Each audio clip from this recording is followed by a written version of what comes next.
So this week we are starting our ancient Greece study, and we begin with the prehistoric Aegean, which is it's the prehistory of Greece. It's the time before written language in Greece.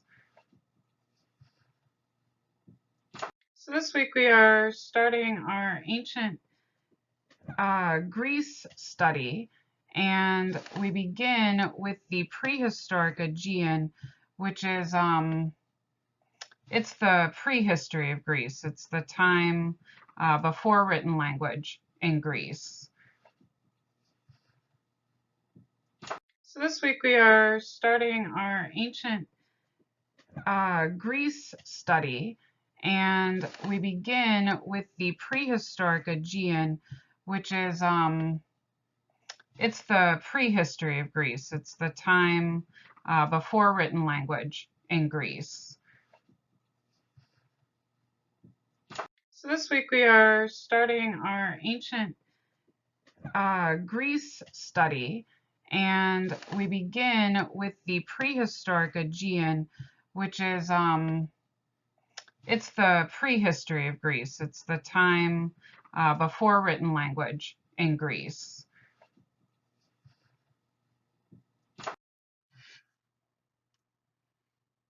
So we begin with art from the Cyclades. Cycladic art comes from 6 islands in the Aegean Sea that we just looked at. I just put a circle around them for you.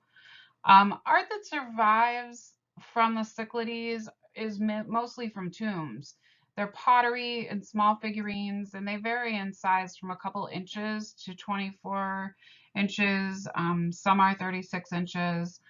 Gender is almost always identified. We find that the female figures tend to be more abstract and geometric, and the male figures tend to be seated and playing an instrument like a flute or a lyre. At this point, Greece has no written language, so we know very little about their culture. Here are more of those statues that I just got done telling you about that were anywhere from a couple inches to a couple feet tall. They are marble statues, and they're associated with graves because we found them in graves. The females have a plank style form to them, meaning they lay flat. They were not meant to stand up, they were meant to lay flat in the grave.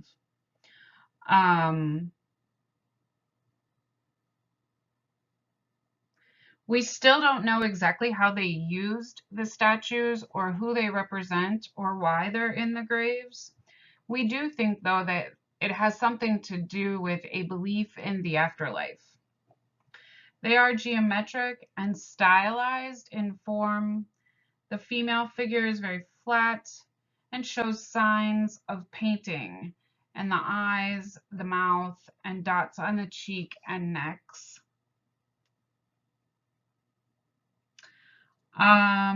There were many of them that were broken prior to being buried in the graves.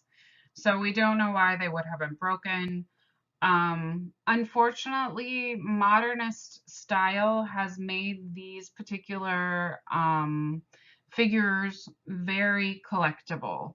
In the 20th century, modernism kind of goes crazy with the clean lines, the lack of ornamentation, and the most simple geometric form possible to represent something. And because of that, we find that these statues from the Cyclades were often looted and a lot of times were forged. Unfortunately, most of them lack provenance, and because of that, it is hard to tell which of them are genuine statues from the Cyclades that were buried in shallow graves and those that are forgeries. So this is a statue from the from Syros in Greece from the Cyclades, and it's a statue of a woman. How do we know it's a woman? Well, she has breasts, but she's very geometric in shape. They color code gender, so the females are usually a lighter white. The males usually are darker color. Not so much on the island of the Cyclades do we find that. It's more in Knossos. The sculptor here carved the figurine with the obsidian tools and polished the surface with emery. You can see an image of the obsidian tools here next to the figure. So we call these, the people that made these statues, Stone Age, because the types of tools that they used were made of stone. Obsidian is a very hard material that's used to make the tools. The emery is a rough tool that has a sandy surface so that the artist can file a place on the marble that would make it nice and flat. So we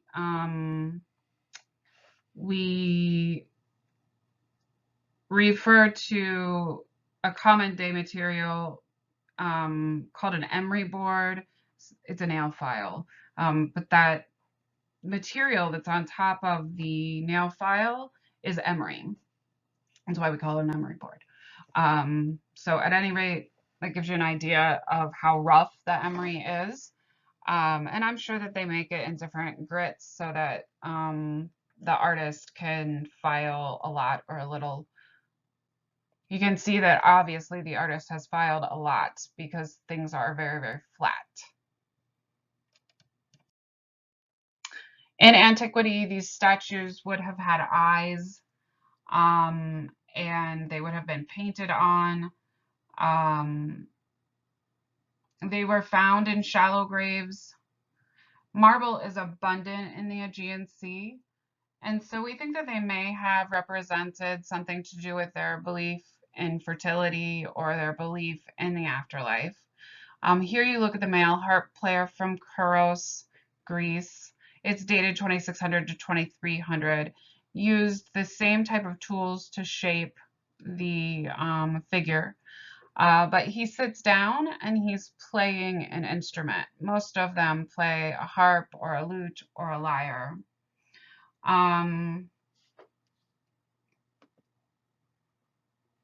The male version of the statue is oftentimes a little bit larger because he's a more complex statue. They had to be a little bit bigger to create the detail in them that the artist creates. We think that the statue may be playing for the afterlife. The flat planar field is consistent with the flat planar plan of the female figures. They were also found in graves, and both the harp players and women have been found in graves together. And just like that, we are done with the art of the Cyclades. We don't have a lot of it left, and most of what we do have left, we don't have a lot of it left. We think that a lot of it, the art from the people that lived in the Cyclades, was destroyed because it's so in the middle of the ocean. It's possible that it's just been lost to the water. So the next area that we look at in terms of prehistoric Greece is the Minoan civilization. The Minoan civilization had small settlements and simple buildings. The dead were not buried with expensive offerings, which is a hallmark of the 2nd century and the large palaces. The legend of the Minotaur and King Minos come from the Minoan civilization. Rather than focus on death, their art focused on building lavish palaces for their royalty. In Minoan art, they separate it into three periods: pre-palace period, period of the old palaces, and palaces that are reconstructed. However, you will not have to differentiate between the periods. Just know what the Minoan civilization art looks like versus the art of Mycenae or the art of the Cyclades. So the Minoan civilization lasts from 2700 to 1400 BCE.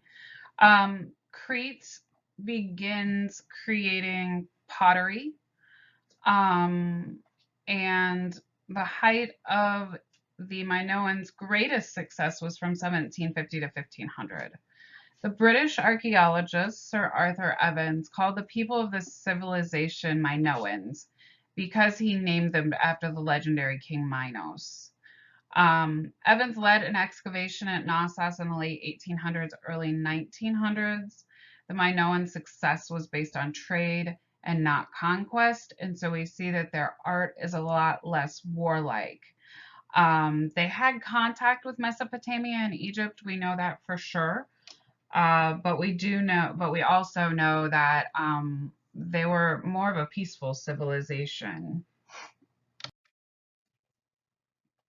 So Minoan art and civilization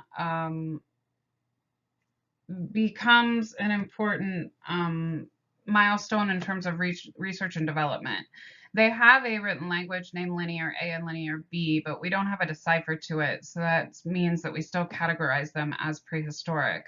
And we don't know much about their religion, other than they did believe in an afterlife and that they worship bulls. They dominate the Aegean Sea from about 16 to 1450, and we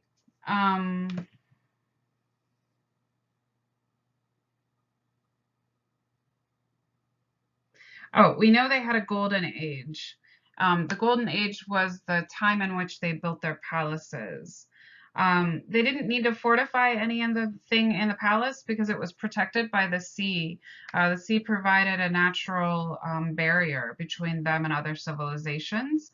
And we see the organicness of their natural surroundings reflected in their art.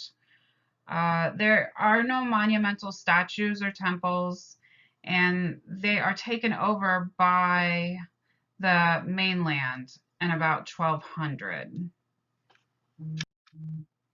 Here's a reconstruction drawing of the palace complex at Knossos in Crete. You see here that the palace had many corridors. There were several terraces and porches. And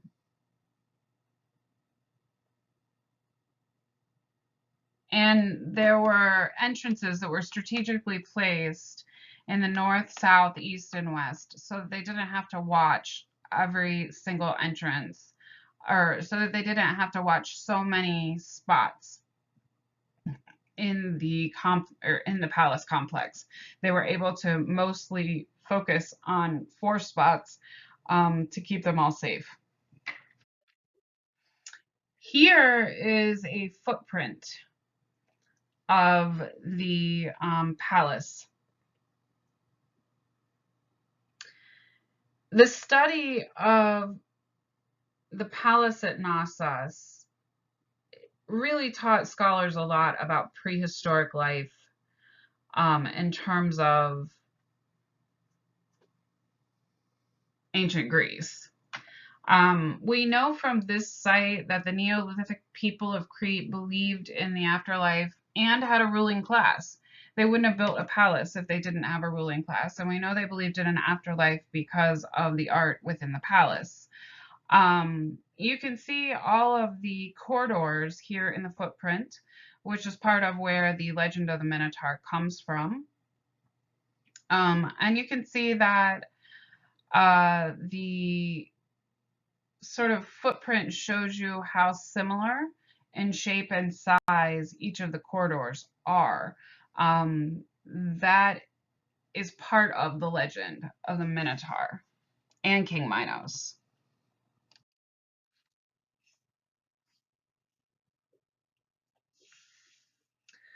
The palace was located in a surrounding town that provided much of what the surrounding town needed in terms of business and services.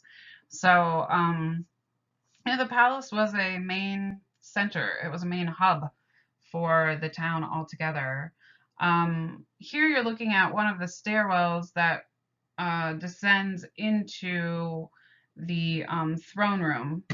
The throne room was entered from an anteroom, which is just another room off of the side of the throne room. It offered an impressive sight. Two double doors led into the room with gypsum benches on three sides and a magnificent throne in the center of the north wall, flanked by reconstructed griffin fresco. This was a documentation from a team from the British School that excavated the palace in Athens. As you descend down the staircase, there is a lustral basin that was used for religious purposes. It's just a basin that has water in it. The column bases and the pavement of the stones were different colors in antiquity. We know that they loved fresco work, and so they painted elaborately all over the palace, and this room would have been no exception. The columns are columns that are specific to prehistoric Greece. We're going to learn a lot about columns in this lesson when we get to actual ancient Greece. And because of that, these particular columns we just label as prehistoric columns or ancient Aegean columns. The people in Knossos had their own language called Cretan hieroglyphics. And each area of Crete had their own style of pottery and their own materials that they used in that area. So we know that Crete was not a unified island in terms of religion, in terms of rule. The residential quarters may have housed royal apartments, but no one can be 100% sure.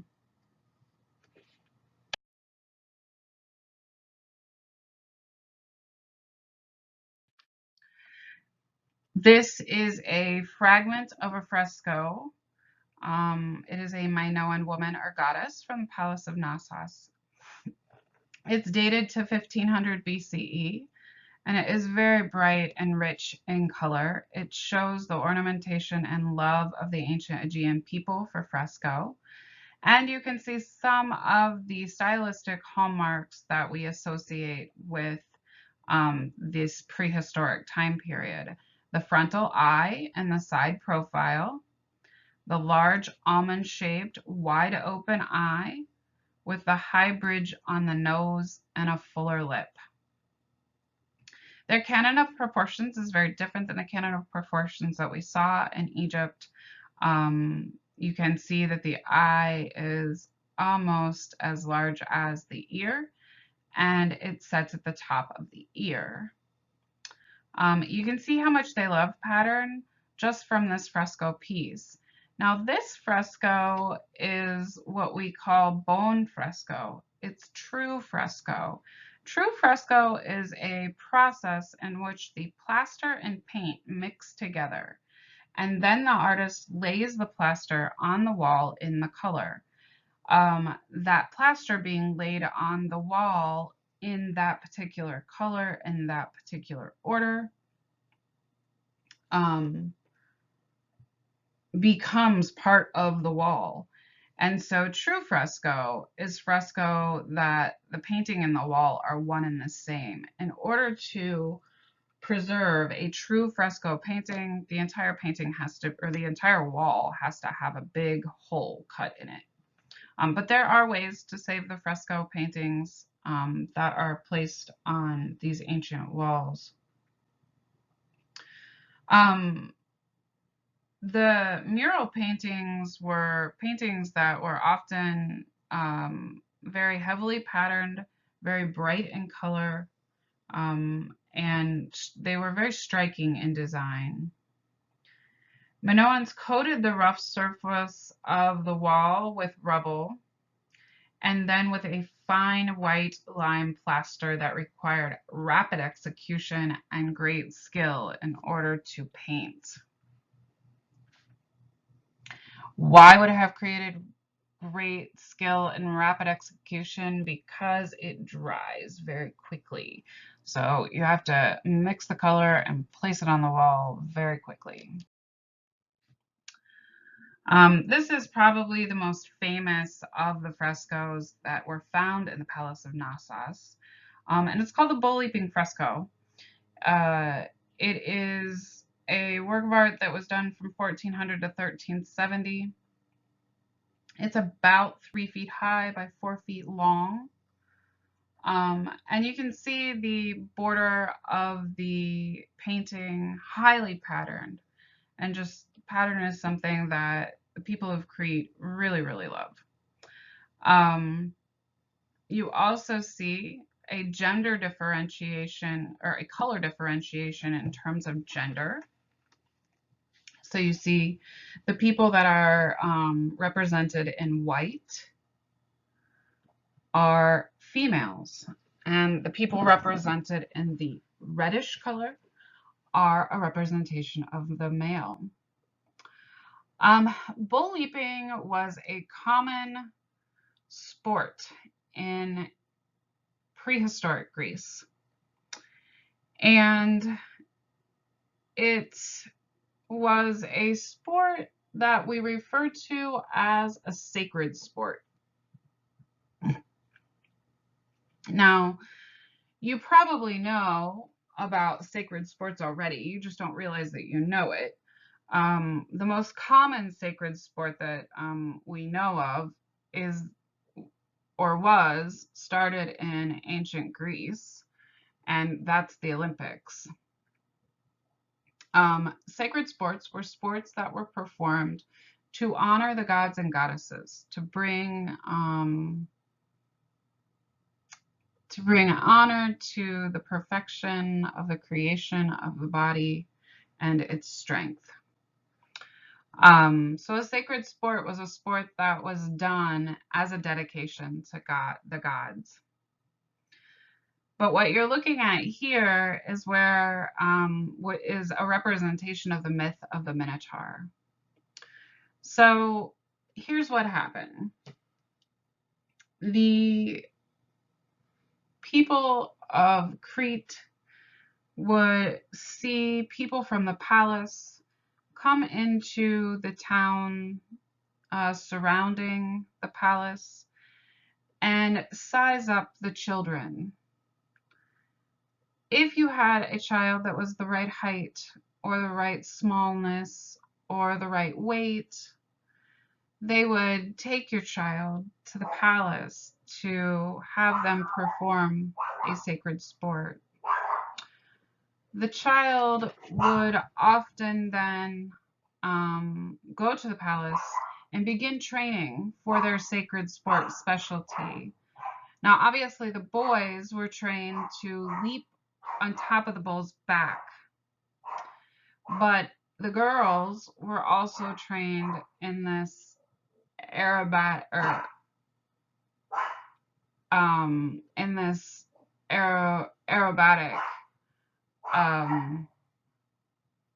skill. So what do you think happened to most of the kids who were taken from the city and taken into the palace to train to bull leap? Ask somebody next to you. What do you think happened to the kids? Likely they were gored to death by the bull, right? Bull leaping is a very dangerous sport. And so they would train a young man to sort of catch himself on his hands, straddled across the back of the bull. And so the parents would make up this story that there was a bull creature, half man, half bull, that ate the children.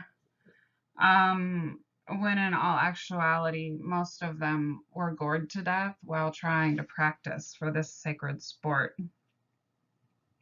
The palace had a layout like a labyrinth, and so they believed that the Minotaur lived in the labyrinth.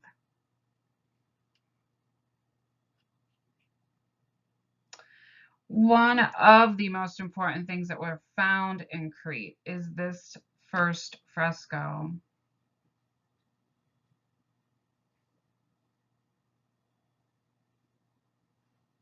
King Minos was the ruler of the land of Minos and is who the palace was built for. And as part of the divine ritual of the land, they participated in these sacred sports to honor the gods.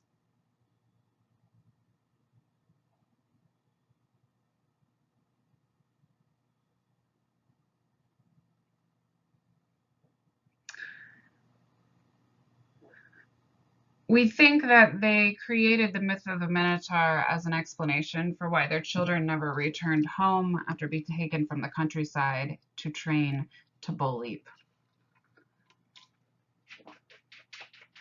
You see that they communicate a lot about what they're doing through gesture, and that the artists represent the people in a simple manner. They're simple elongated lines and shapes, but a fairly detailed face, remembering that this material has to be worked with very quickly. So you're going to learn a little bit of Italian today. We're going to talk about some terms that go along with this fresco, and one of them is giornata. I will type the terms out on the next slide for you. But the giornata is the line that is created when laying plaster down on the wall. So if you've ever painted before, you know that when you mix a color of paint and you really want to use that particular color, you have to mix a ton of it. Why? Well, because you can try to mix the exact same color the next time you go to paint, and it's never quite the same. It can be really, really close, but it's never going to be that exact same color that you got the first time you mixed it. And so in working with the plaster, they're mixing the paint into the plaster and laying it on the wall. And so the plaster gets this patchy feel to it. Now, some of the patchiness that you see here comes from the fresco being in poor condition. But some of the patchiness that you see are areas in which the artist has laid the plaster down from the day's work in fresco. So we refer to that line between the colors of blue, specifically here, a giornata. So what is a giornata? It is basically the line that happens between the color patches that is equal to 1 day's work in fresco painting. People often were done in sections, and they would have been laid down, the shape of the leg would have been laid down all at once, so there aren't as many lines between the shapes of the figure as there are in the background. And I think that it's just more apparent in the background because the background is one solid color, and you see those color variations and you see where the artist has laid down the plaster in 1 day's work. Here's a close-up of the giornata, and you can see a close-up of the way that the artist laid the paint down for the human. It becomes a lot more crisp when the top layer of the fresco has flaked off a bit, and you can see the way the paint soaks through the plaster on the wall. So this is the snake goddess. She was found in the palace room containing temple repositories. It was filled with pottery and ritual objects like the snake goddess. Um, she may have represented a mortal priestess rather than a goddess, and the exposed breasts sort of confuse scholars because in this culture, nudity is not considered okay for women who are not gods or goddesses. We saw in some Neolithic cultures, priests and priestesses were often completely nude, but in later eras, nudity is not something that's considered okay if you aren't a god or a goddess. The body is beautiful and perfect if you are a god and goddess or goddess. And so because of that, the body being, uh, you know, the body being something of perfection is something to show off as a god or goddess. Because it's something that the people aspire to be like or to look like. So here, whether or not the snake goddess is a priestess or a goddess, we do not know for sure. We do think that they worshipped snakes or had some sort of reverence for snakes and cats because we've seen cats used in art of Mycenae a lot. I'm sorry, in Minoan art a lot. We see art with large cats in it as representation of power all over Greece. So she has a feline that sits on the top of her head and she has a snake in each hand. The Aegean Sea is an area that you would easily be able to see water snakes, and so we think that perhaps they worshipped the water snakes. She's made with a special material called faience, and it is a low-fired opaque glass, like glass-like silicate material.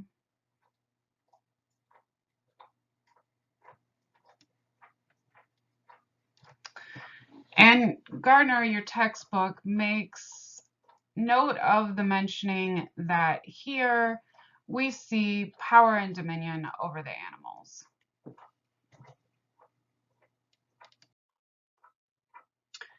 So this particular statue is one that has been recently found. It was found in the 1990s, and it's a Koros sculpture. A Koros sculpture is a sculpture that memorializes young men who fought in the Trojan War. Um, we're not sure whether it's a representation of someone who was once living or of a god. But we do know that it is a remarkable representation of the male figure. Why is it remarkable? Well, because of the material it's made of. It's made of a material called, let me see if I can pronounce this right, chrysolephantine. I had never heard of that material before until I started researching this particular work of art and found that this material is the same material that the Greeks used for very large cult statues. They were the most costly to create, and they were made in really large size. Like the largest of them is 30+ feet high. And so finding this particular work of art that is made of the same material was an important discovery because it told us that perhaps the use of this material was more common than we thought. Perhaps the use of this material started in prehistoric Greece. So the statue is early evidence of Greece's research and development in their sophistication in using these materials. The sculpture has, or the material has, the ability to show very minute detail. That's why I'm showing you the close-up of the foot and the close-up of the arm in the lower right-hand corner. Those close-ups communicate to you visual details that we would not know were there if the close-up images weren't available. You can see that the image is of a male. We have the top torso, the lower half of the body as well, but part of the figure is missing. The lower abdomen and top of the hip is gone. It's a condition issue.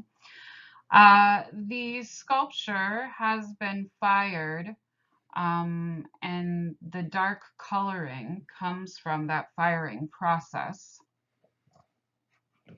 If you look at the back side of the figure, you see this perfectly coiffed hair. And so we know that he had some importance in society, but we're not exactly sure what. So this particular fresco comes from Crete, not actually the island of that the rest of the Palace of Knossos comes from. If you remember, Crete is where we looked at the Cycladic art, but because this particular area shows stylistic features of Minoan art, we classify it as Minoan. What are those stylistic features? Simple buildings with elaborate use of fresco to decorate the walls. In this region, art reflects the organic nature that surrounds them. The island went through a major volcanic eruption, and because of that, it buried the frescoes in volcanic ash, which preserved the art in its original state. The frescoes that were found here were in houses and not palaces, and so we see a little bit of a different use of fresco here. It's really not to celebrate power. It's to reflect the organic nature around them. It is the largest example of prehistoric pure landscape painting that we've found. What is pure landscape? Pure landscape simply means that there is no evidence of human activity at all. All you see are plants and animals. Thera was a volcanic island that is 60 miles north of Crete, and it erupted in 1628 BCE. That's 1500 years after Egypt.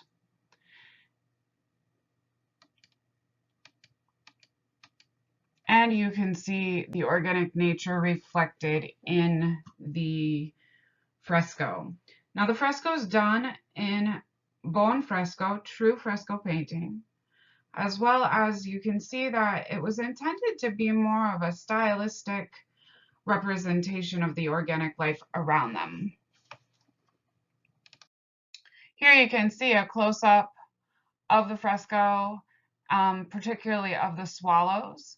And you can see that they have very gestural nature to them. In other words, the lines feel as if they move, and they communicate a sense of energy in them. The Minoans have a grand appreciation for nature and how they interact with the nature, and how nature interacts in its own world. You can see the stylized representation of the flowers and the wavy lines that communicate a sense of organicness. So one of the things we see in Minoan art that's really extraordinary is in their pottery.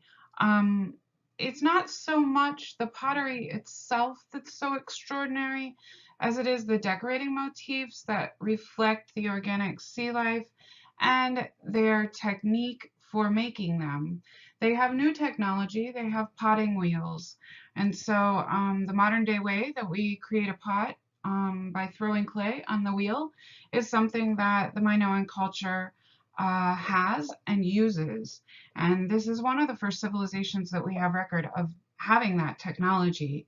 So the pottery is a reflection of their research and development, as well as you can see it as a reflection of their culture that they live in and how they rely on the sea for food and natural resources.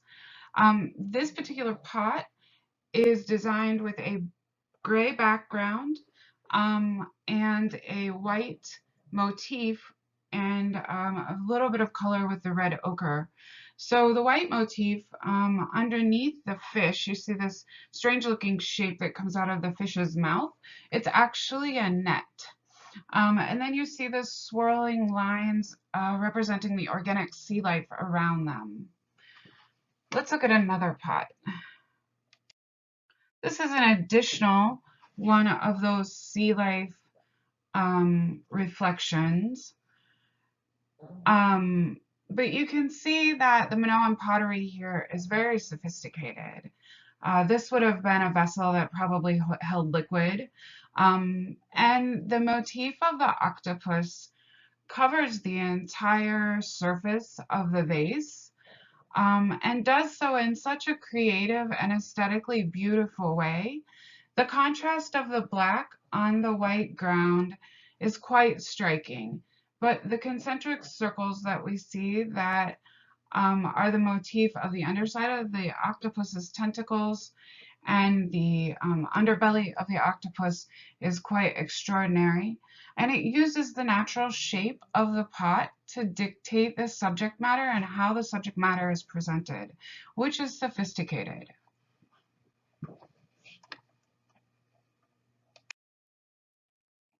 Here's another example of pottery that survives from Minoan culture.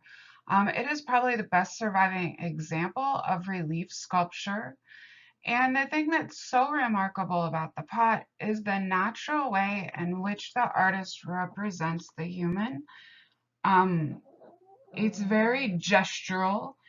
It has a lot of emotion to it because of the gesture that is on the faces of the humans that are pictured. And we see a knowledge that the Minoan people have of the human skeletal structure. It is one of the earliest depictions of human muscular facial structure that we have.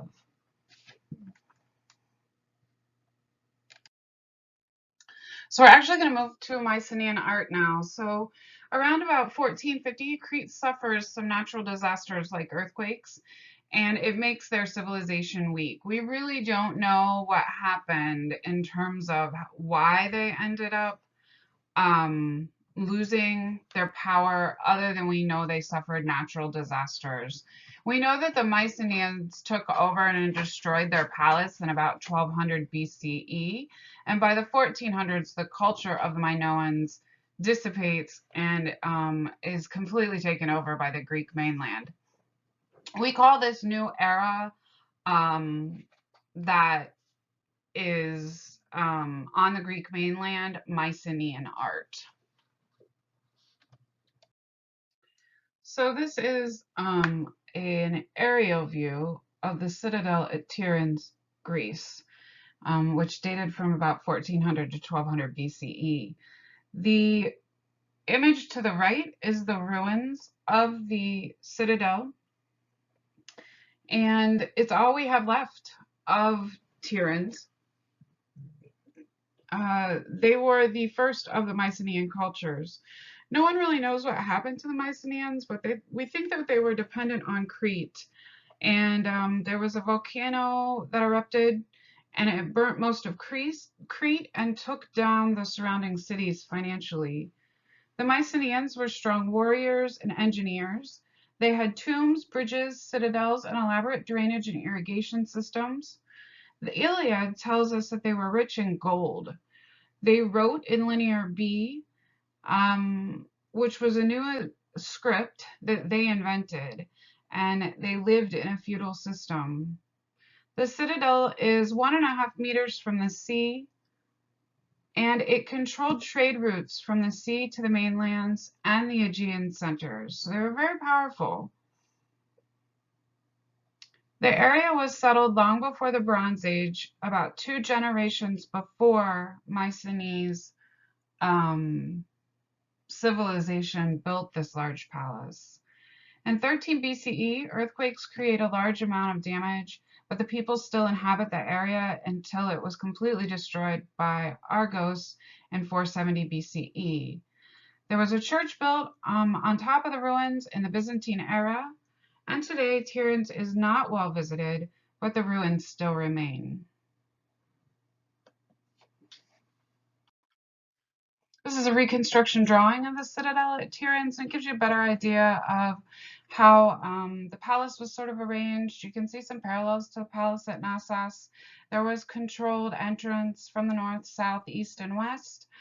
They had a very large room in the center called a megaron, in which community things took place. But from the citadel, we know that they had great building technologies. Here you can see 3 methods that they used to span a passageway. In A, we see post and lintel construction. The first time we looked at that post and lintel construction was at Stonehenge. There are 2 vertical posts and 1 horizontal post that connects the lintels, creates a passageway. We also looked at the corbelled arch in the Neolithic era in places like Northern Europe. And then we look at the rounded arch, which is something they also utilized in building. They were powerful architects. Here you're looking at the ruins of the Megaron. There was a basin of sorts that would have been used for water, and the Megaron would have been highly decorated and painted in bright, brilliant colors. This is a restoration drawing of the Megaron.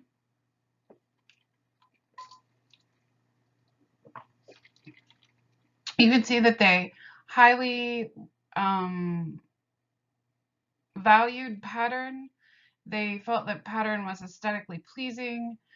There is a fire ring in the center, and we think that they had frescoes that were brightly painted.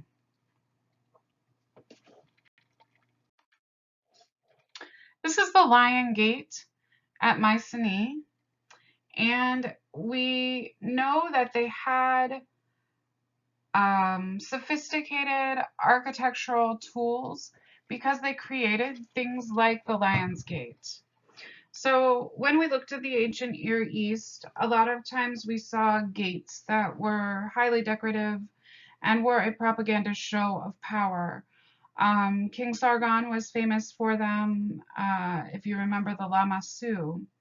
Well, looking at the Greek mainland, we see similar ideology in terms of propaganda art and intimidation, as well as an opportunity to use the natural shapes that is created by the architecture to create sculpture in a way that's aesthetically pleasing, but also a show of power. This is an entrance to the, it's a gated entrance to the citadel. We associate a few terms with this type of masonry. We call it Cyclopean masonry. The top area with the triangle is called a relieving triangle. And we see post and lintel construction. So let's break that down just a little bit. So breaking down that vocabulary, we said that Cyclopean masonry was something that was in effect here. Cyclopean masonry refers to the large-scale size of the sculpture and the bricks that are used to create the entranceway. The origin of this term comes from the Iliad and the Odyssey, where Homer recorded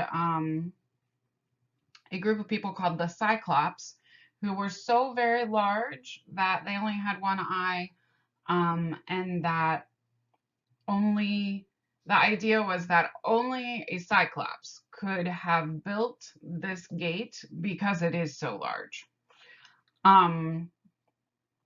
It's been further used by art historians to describe very large building materials. So let's talk about the relieving triangle. It's a little more complex to understand. Here you can see the relieving triangle sculpture that goes on top of the lintel. The relieving triangle is an architectural feature that relieves weight on the lintel so that the lintel doesn't cave in. You can see this big arrow that's pointing to the relieving triangle. Remember that the post and lintel construction that you see is that horizontal beam over top of those vertical posts. And so they've engineered a way to lessen the weight of the wall on top of the lintel so that the lintel doesn't cave in. In this case, they've also used it for an opportunity for artwork. So I just wanted to circle back a minute and talk about the Lion's Gate at Mycenae. The passage itself is 20 feet wide, and the sculpture of the lions that sits on top of the lintel is almost 10 feet tall. Two lions flank a Minoan column to the right and to the left, and they beautifully complement the shape of the relieving triangle. The artist places one lion to the right and one lion to the left, both standing on a pedestal so that their bodies can create or take on or mirror that triangular shape. Now to the right and left sides, you see a corbelled arch, one that, if you think back to the corbelling that we discussed in Northern Europe in the Neolithic era, it's the same concept. One rock sits slightly offset from the other rock, and it creates strength and stability in the structure. One of the things that I want to point out to you about this particular work of art is that it was sitting in an outcropping, and in that outcropping is where all people who are outsiders would have come in through this gate. Having this particular work of art with such a powerful animal, such as a lion, flanking the, or astride the top of the gate, would have been used to intimidate the intruder or the person who was coming in that was the outsider. Just like we saw in King Sargon's citadel with the Lamassu, it's the same concept.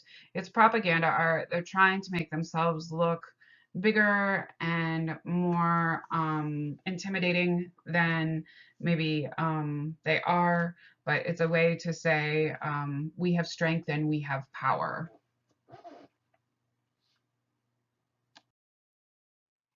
So this is a treasury of Arcturus from Mycenae, Greece. And part of what we know about the Mycenaeans comes from the treasury of Arcturus.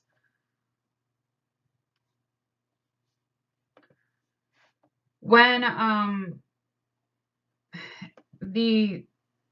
so all across Greece, they have found these tombs that we call beehive tombs. They're tombs that are accessed under the ground, and they were used for places to bury the dead and to as tombs. You can see there the relieving triangle above the lintel, but the wall is not created of posts this time. It's created of corbel vaulting. So when you enter the tomb, you would enter the tomb through a long causeway that then leads you to an underground tholos. This is what the interior of the underground tholos looked like. The entire interior was made by corbel vaulting. And the tomb was also connected to a burial chamber. However, the civilization that buried people here was much older than the civilization that ruled and built the tomb itself. It is named the Treasury of Arches because the professor that did the excavation named it that. The tomb is entered from a ceremonial passageway, which is 36 meters long.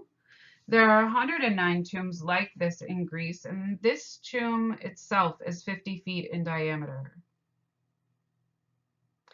The stone above the doorway weighs 20 tons all by itself, and it is the largest interior space in all of antiquity until the 2nd century AD when the Pantheon is built. The Pantheon uses this as inspiration for the shape of the building. So what's so special about this tomb is that it's called a tholos tomb. A tholos tomb is a tomb in which you could stick a 360-degree sphere inside the tomb, and you would and the sphere would fit without touching anything inside. Here's an image of the footprint. You can see the causeway leading up to the burial tomb and then the burial chamber to the right. We know that people buried remains here, but the people that buried the remains here were not the same people as the people that built the tomb.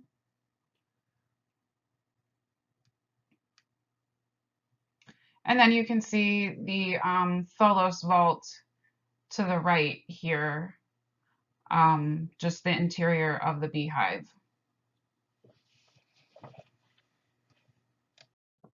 So within Tholos' tomb system, we have found some interesting loot. One of those things is this particular mask. The mask is a death mask that would have covered a mummy. And it was created using a technique called repoussé. We looked at repoussé when we saw the death mask of King Tut, and here is another example of repoussé. Repoussé is a technique that is used by an artist to create a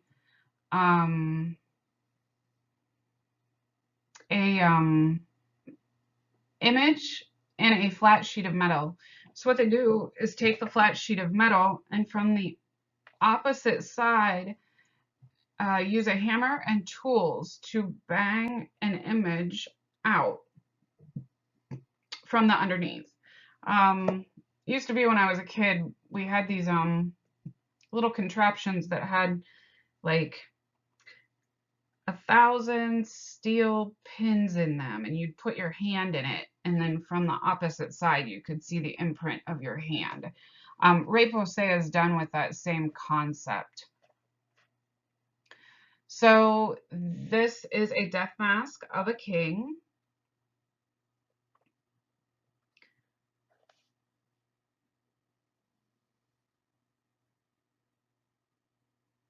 We think that the Greeks really sought to copy the Egyptians here because they were revered by them, by the Greeks. And they the Mycenaeans looked at the Egyptians as the greatest civilization of their time. So many of the cultural accomplishments of the Greeks have root in Egyptian religion, in Egyptian ways and Egyptian culture, and this is one of those. The way that they bury their dead, was through mummification. You can see that the man had a mustache, an elongated nose. The texture of hair comes through the repoussé fairly well. You can see the texture of the eyebrows and the mustache. There were wide, large, almond-shaped, wide-set eyes that were wide open, and an elongated nose and thinner lips. This approach to representing the face is something that we saw in Egypt. We saw it in the ancient Near East as well. So I just wanted to stop and take a second to explain repoussé to you again. We've seen it a couple times now. We saw it with the death mask of King Tut. We're seeing it here again with the funerary mask from Grave Circle A. Repoussé is a sculptural technique in which the artist uses a hammer to create an image. He starts with a flat sheet of metal and takes tools, and from the back side pushes the image out into the metal. The best contemporary image that I can give you in terms of technique is that toy that you used to see when you were a kid, where you push your hand into the pins and the pins remember the shape of your hand. It's the same concept. You're just pushing an image into the mask, or you're pushing detailed facial features into the mask by using a tool on the back side to create that detail. So this is the inlaid dagger blade from Mycenae. It is created with a metal called niello. Niello is a bright yellow metal. It was found in the grave circle with the death mask. And we know that the dagger represents or proves that the Mycenaean kings were wealthy and that they believed in the afterlife. We know this because the dagger was buried with a male that in their society, men were responsible for protection of the civilization. So we know that they believed in the afterlife because the dagger was with him, which meant that he would be taking it into the afterlife to protect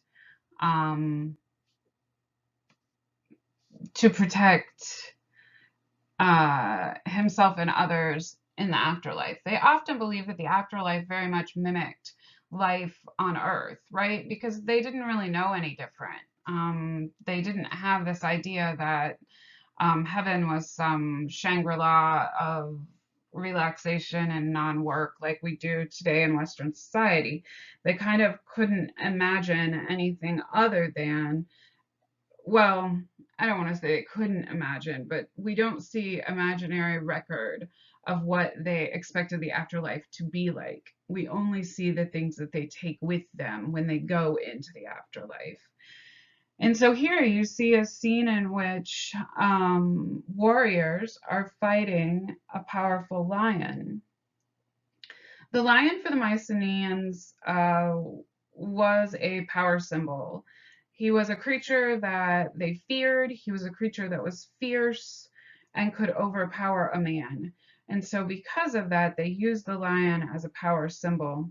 You see the lion leaping towards the men, and the men are heroically hunting the lion. They have shields. That's that crazy figure eight shape that is behind the man to the left, and they are throwing arrows at the lion. Now you can see that the art in the inlay of the blade follows the shape of the blade. And this is something that we see as a level of sophistication within art that says that they can take an existing object and create an aesthetically pleasing design arrangement based on that object's shape. And that's a sophisticated skill to have.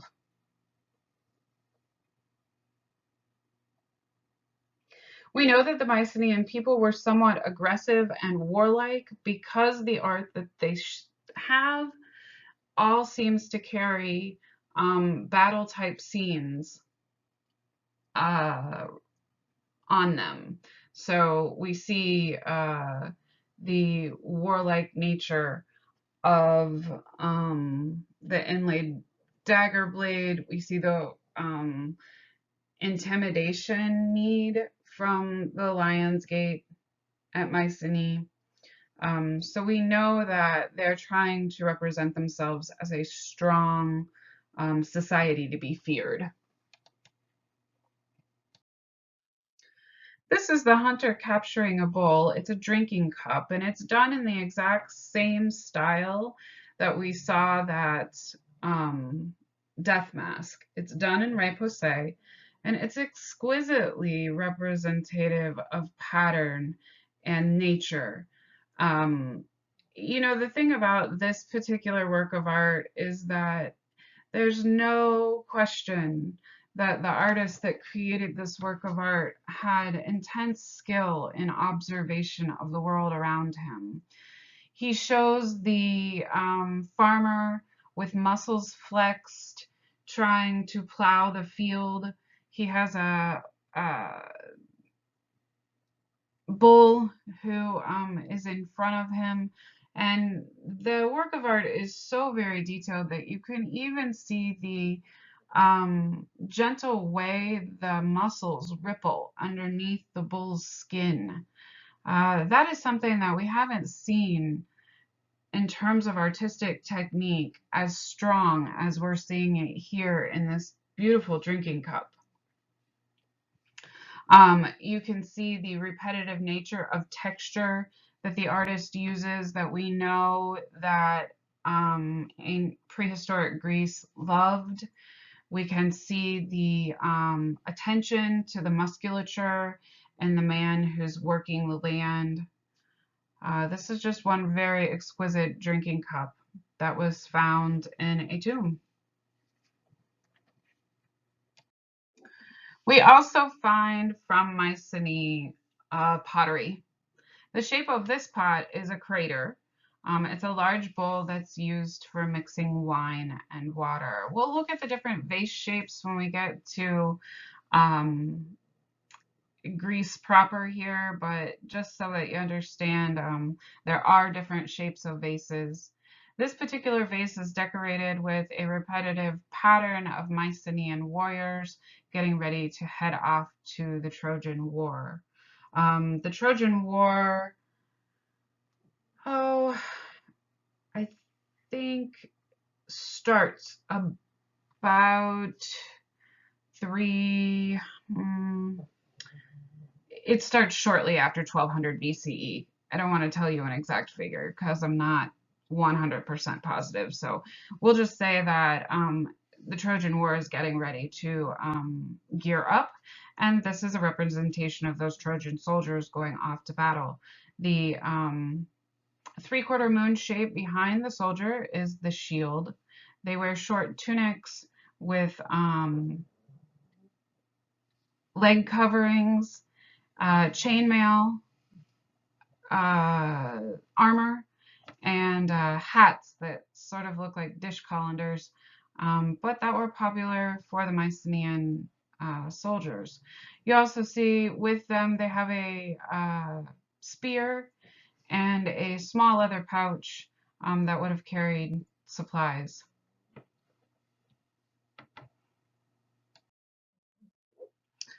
This is the two goddesses and child from Mycenae.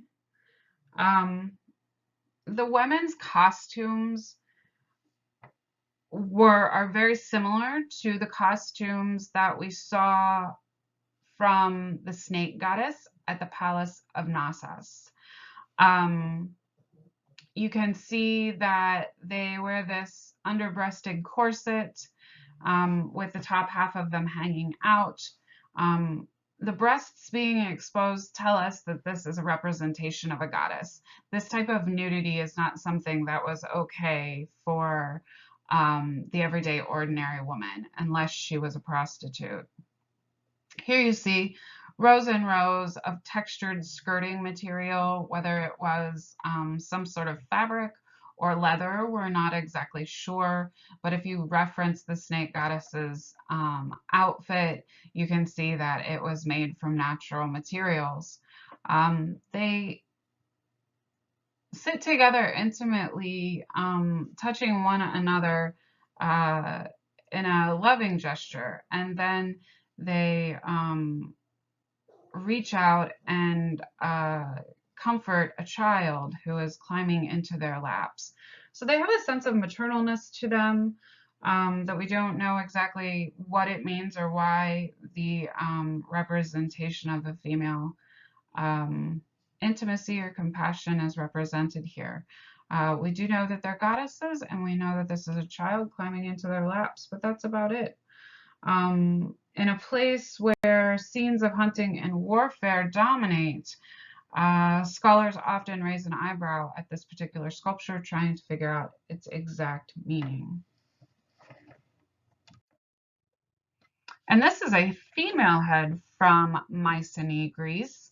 And you see the dots on the cheeks on the right and left that look like little suns.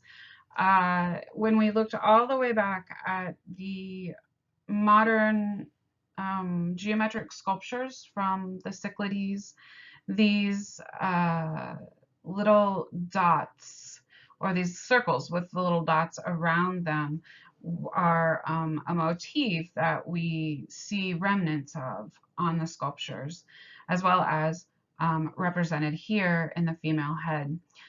This head is a life-sized head. We think that the body may have been made of a natural material and has naturally decomposed, but all we have is the head in this case.